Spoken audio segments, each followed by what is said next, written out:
Boa noite, irmãos. Boa noite. Boa noite aos que estão nos ouvindo de casa. Então, para quem não me conhece, eu sou a Rosiméria Araldi Feltraco. E eu quero ler um texto para nós iniciar. Quando eu ler o texto, o pastor já vai saber o porquê que eu li o texto. É Lucas 17, do 11 ao 19, que diz assim: De caminho para Jerusalém, passava Jesus pelo meio de Samaria e da Galiléia. Ao entrar numa aldeia, saíram-lhe ao encontro 10 leprosos, que ficaram de longe e lhe gritaram, dizendo: Jesus, mestre, compadece-te de nós. Ao vê-los, disse-lhes Jesus: Ide e mostrai-vos aos sacerdotes. Aconteceu que, indo eles, foram purificados. Um dos 10, vendo que fora purificado, voltou, dando glória a Deus em alta voz. E procedeu-se e prostrou-se com o rosto em terra aos pés de Jesus, agradecendo-lhe. E este era samaritano. Então Jesus lhe perguntou: Não eram 10 os que foram curados? Onde estão os 9? Não houve, porventura, quem voltasse para dar glória a Deus, senão este estrangeiro. E disse-lhe: Levanta-te e vai, a tua fé te salvou. Então, eu li esse texto porque quando o pastor pediu para mim dar meu testemunho, eu falei: mas pastor, eu não tenho nada de especial para contar, pois me converti nova, não tão nova, eu tinha 15, 16 anos, não aconteceu nada na minha vida.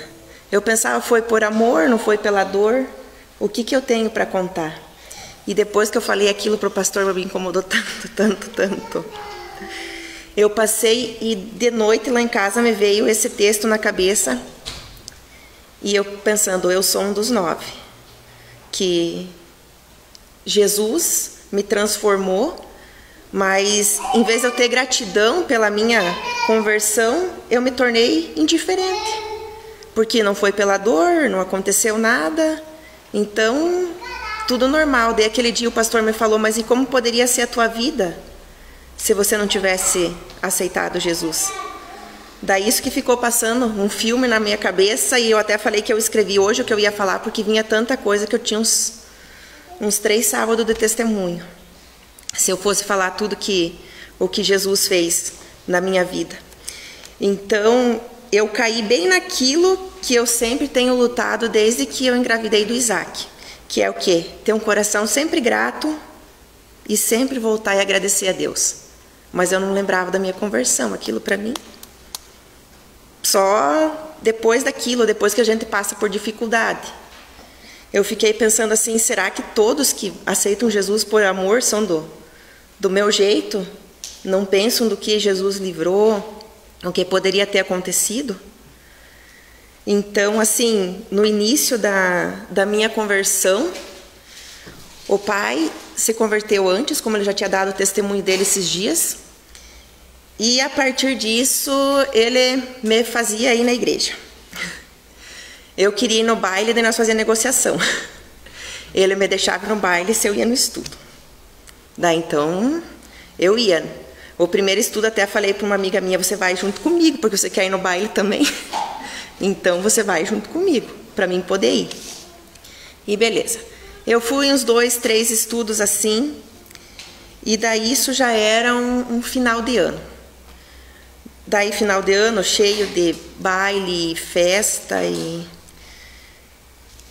Daí assim, depois desses estudos, eu fui num baile, mas já não tinha mais aquela alegria. É como o pai falou do jogo de bocha para ele. Eu fui lá, já não era mais a mesma coisa.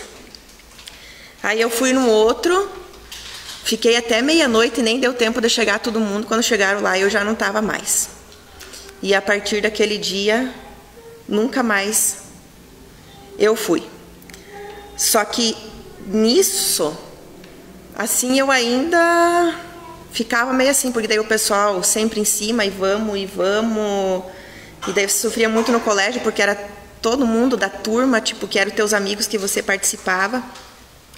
Aí teve um retiro de carnaval, eu até não queria ir, porque daí nós já estava tudo meio certo que, não, eu ia no carnaval, né? Só que eu não tinha pedido pro pai ainda. Meu pai falou: você não vai, você vai no retiro. você escolhe. Se você não quer ir no retiro, beleza, mas você vai ficar em casa. Pensei, então não vou ficar em casa, né? Vou no retiro. E fui no retiro, e foi em 96, esse retiro, que lá eu entreguei a minha vida a Jesus. Foi contra a minha vontade, livre, espontânea pressão, quase ou vai, mas aquilo fez a diferença na minha vida. E daí eu pensei, se aquele dia o pai tivesse falado, não, se você não quer ir, tá, vai no carnaval, o que teria acontecido com a minha vida? O que seria da minha vida a partir daquele momento, da escolha que eu tivesse feito, ou de um não que eu recebi do meu pai de não ir? Se ele tivesse me deixado a minha própria escolha, né? Mas lá então eu me converti, e a partir daquele momento eu deixei muitas amizades, que era outra coisa que eu via assim, que pelo caminho que eu estava indo, eu tinha muitas amizades erradas, que eu comecei a sair do colégio, fugir do colégio, chamaram o pai no colégio, que às vezes eu comecei a estudar de noite, eu fugia, mas tudo por quê? Por causa das amizades. Então essas amizades eu comecei a tirar da minha vida, outras amizades eu perdi, aí comecei a ficar sozinha.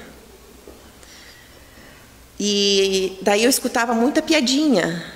Ah, virou sapatona, virou não sei o quê. Daí no tempo da faculdade, o tempo da faculdade foi mais tranquilo, que lá eu encontrei uma amiga que era acima do meu estilo, que até hoje nós temos amizade. A gente sempre conversa. Então, andava sempre nós duas. Nós tínhamos outras amizades assim, mas sempre para sair, vamos sair hoje jantar fora, mas nunca era, tipo, ela não ia em baile, não ia nada. Então, e daí nós conseguia conversar sobre Jesus, não consegui trazer ela para a igreja, porque ela não quis, mas ela conheceu da palavra. E daí, lá na faculdade também, eu sofria muito que eles tiravam sarro de mim. Porque daí, às vezes, nós estávamos lá sentados, o pessoal chegava e começava a contar piada e eu não dava risada. Daí eles falavam, a Rosa não dá risada porque a Bíblia dela cheira sovaco.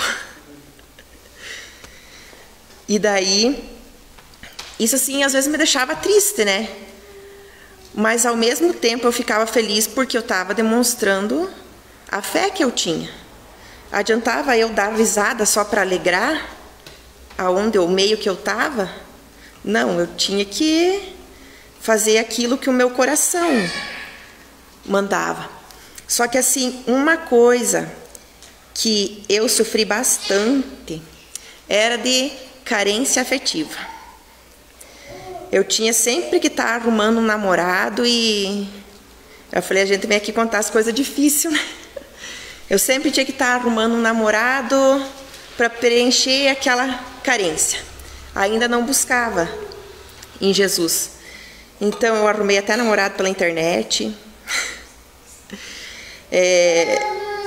E isso assim, mesmo arrumando esses namorados, eu sabia o que eu queria. Eu esqueci de uma parte, que o que a gente pensa, é uma coisa que eu aconselho às vezes os jovens, que eu falo, que você não espera em Deus. Você acha, eu vou converter, eu vou arrumar aquele namorado, eu vou converter, e daí você ora, Deus converte, Deus me ajuda, vamos. Mas não é a vontade de Deus. A hora que for o certo, Deus vai te mostrar, a pessoa vai aparecer, vai cair do céu. E só que assim, eu arrumava esses namorados, mas eu tinha no meu coração tudo que o pastor sempre ensinava para nós, nos estudos dos adolescentes, dos jovens. Mesmo eu estando errada, eu ainda buscava fazer o certo.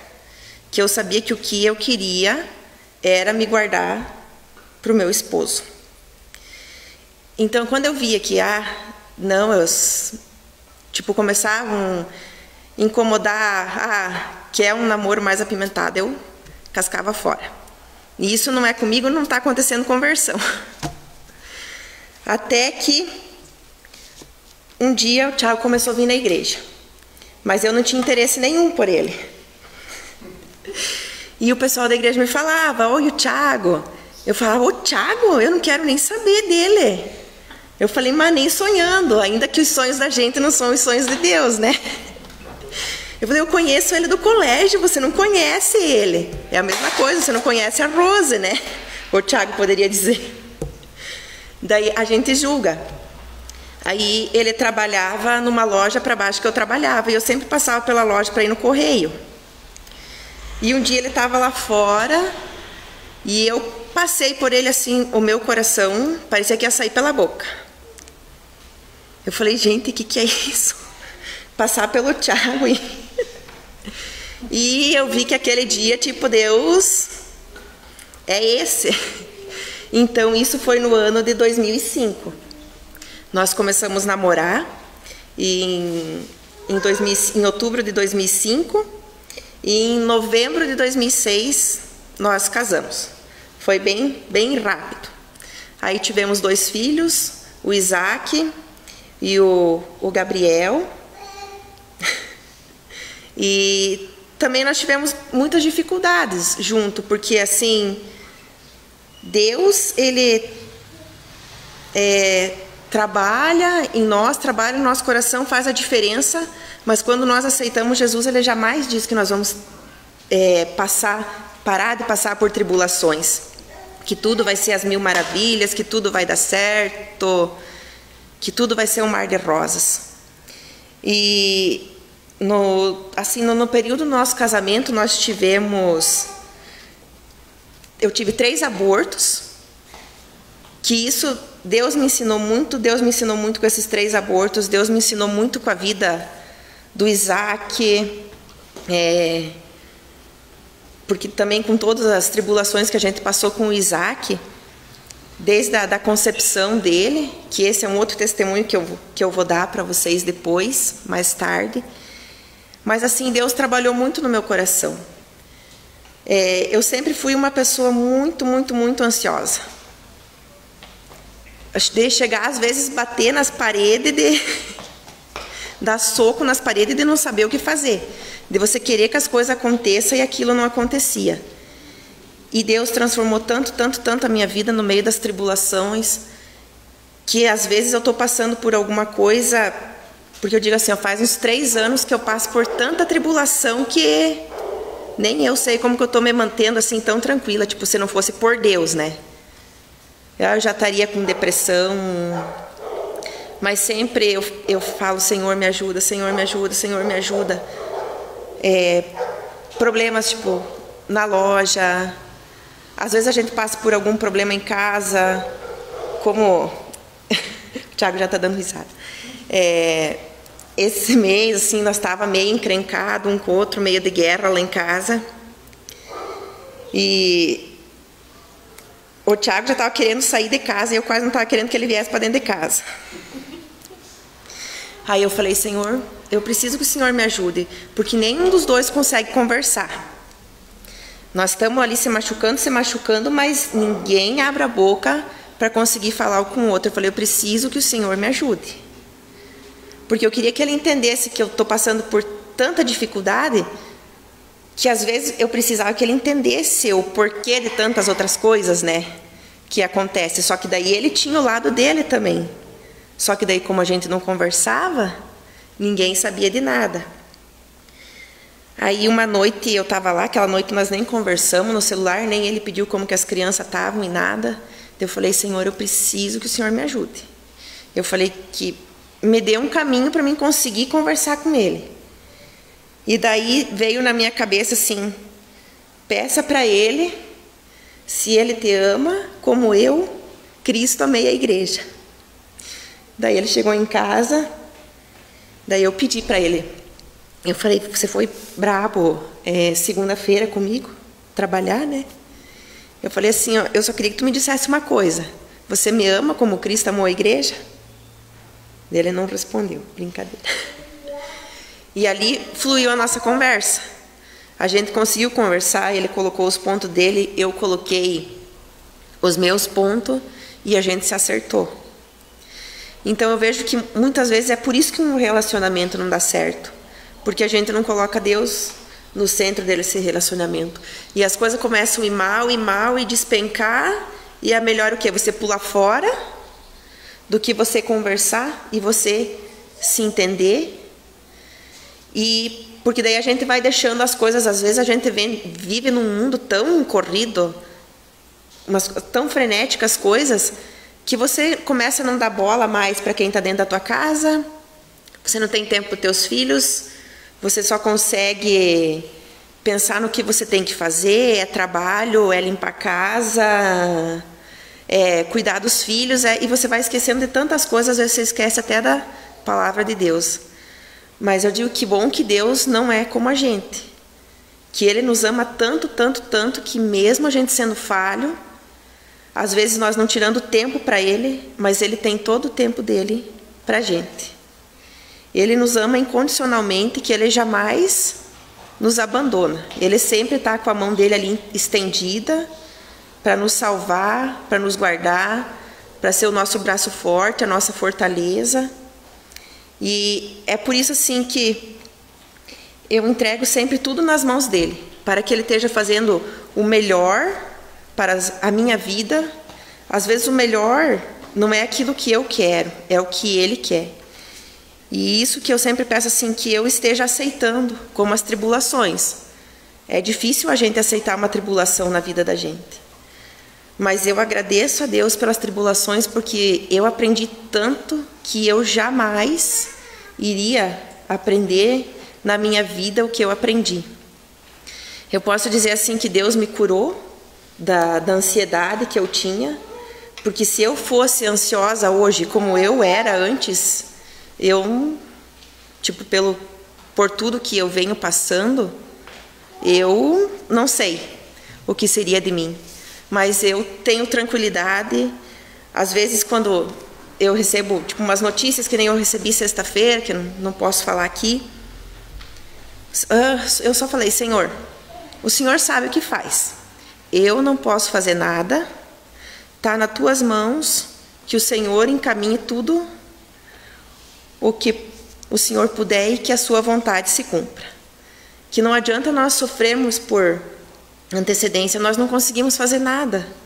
Eu aprendi muito com o Isaac, porque quando ele estava lá naquela cama de UTI, eu não podia fazer nada. E às vezes a gente passa por coisas tão pequenas e a gente se deixa levar tanto pela ansiedade, e aquilo vai corroendo a nossa vida. Você acaba perdendo às vezes a comunhão com Deus, porque você só consegue pensar naquilo. E 80% daquilo que a gente sofre por ansiedade não acontece. A gente só sofre por sofrer. Então, assim, eu agradeço muito a Deus por lá no ano de 96, eu ter ido naquele retiro e ter entregado a minha vida a Cristo, e Ele ter transformado toda a minha vida. Mesmo eu estando 24 anos na igreja, e eu ter percebido isso há 20 dias atrás, que eu não era grata a Deus por isso. Eu apenas era indiferente à minha conversão. Mas ainda que nós servimos a um Deus que é misericordioso, um Deus que nos perdoa, eu via Deus falando comigo assim, que nem como eu falo com o Gabriel: Gabriel, eu já falei para você isso. Eu já te disse. Parecia que Deus falava, sabe, na minha cabeça: filha, mas eu te falei, você que não via, estava nos teus olhos. Então, acho que eu falei aquilo aquele dia para o pastor para ser uma lição para a minha vida.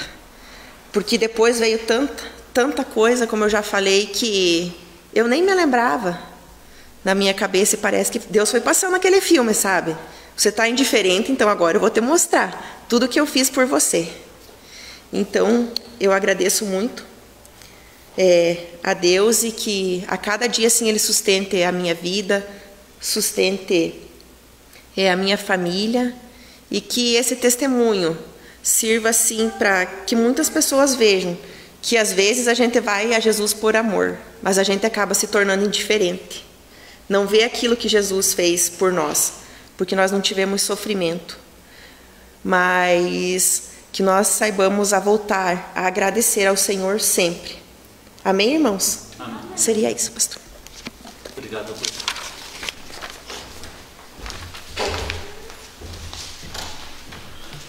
Boa noite para todos.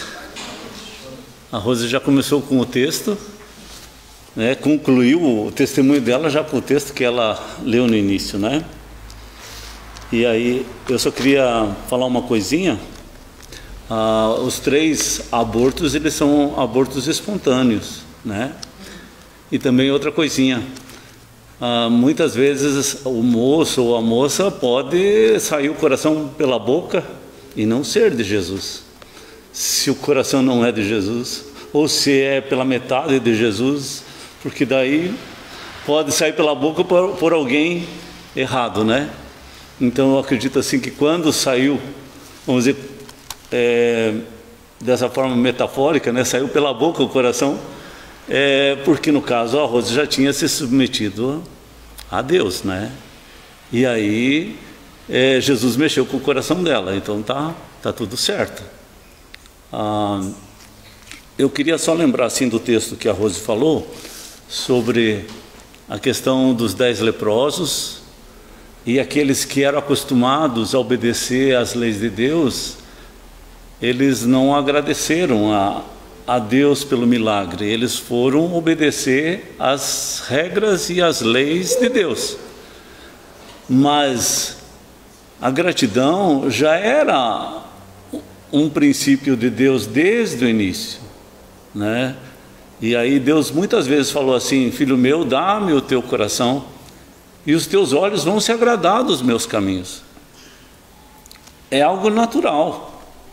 E Paulo também fala em Efésios capítulo 5, ele fala assim: não vos embriagueis com vinho no qual há dissolução, mas enchei-vos do Espírito, falando entre vós com salmos, entoando e louvando de coração ao Senhor com hinos e cânticos espirituais, dando sempre graças por tudo a nosso Deus e Pai, em nome de nosso Senhor Jesus Cristo.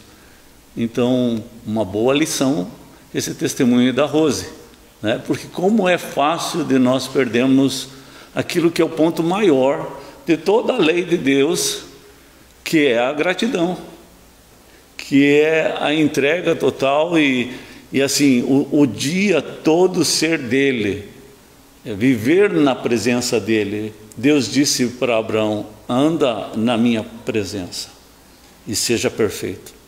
Então, Abraão foi chamado amigo de Deus, porque andava na presença de Deus, tinha um relacionamento com Deus. Então, ele não estava cumprindo os mandamentos só por regra. Ele amava a Deus com o seu coração e não por obrigação. E é isso que nós precisamos aprender com esse testemunho, porque é muito fácil dentro da igreja, fora da igreja, o ser humano tem facilidade de tirar do coração e fazer a coisa pela lógica, pelo raciocínio, pela obrigação, e não com o coração. E a gente erra o céu por 45 centímetros. Então essa vai ser uma palavra que vai se repetir muito aqui, porque ela é essencial, né? Vamos orar? Obrigado, Pai, pelo testemunho da Rose. Obrigado porque o Senhor falou ao coração dela. Obrigado, Senhor, porque nesses dias ela tem também aprendido do Senhor. Assim como ela fala com o seu filho, o Senhor fala com ela. Obrigado, Senhor, porque o Senhor fala conosco e o Senhor muda a nossa vida. E mesmo sendo filhos do Senhor, erramos, pecamos, teimamos, nos orgulhamos, nos envaidecemos, mas o Senhor sempre está nos chamando de volta ao arrependimento. O Senhor sempre está nos convidando, o Senhor sempre está esperando que retornemos ao caminho do Senhor, Pai. Ó Deus, usa de misericórdia como o Senhor tem usado, Pai, e fala ao coração de cada um de nós, Pai, em nome de Jesus. Amém. A palavra está com os músicos.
você que está em casa, amanhã teremos culto novamente às 19h30. Boa noite.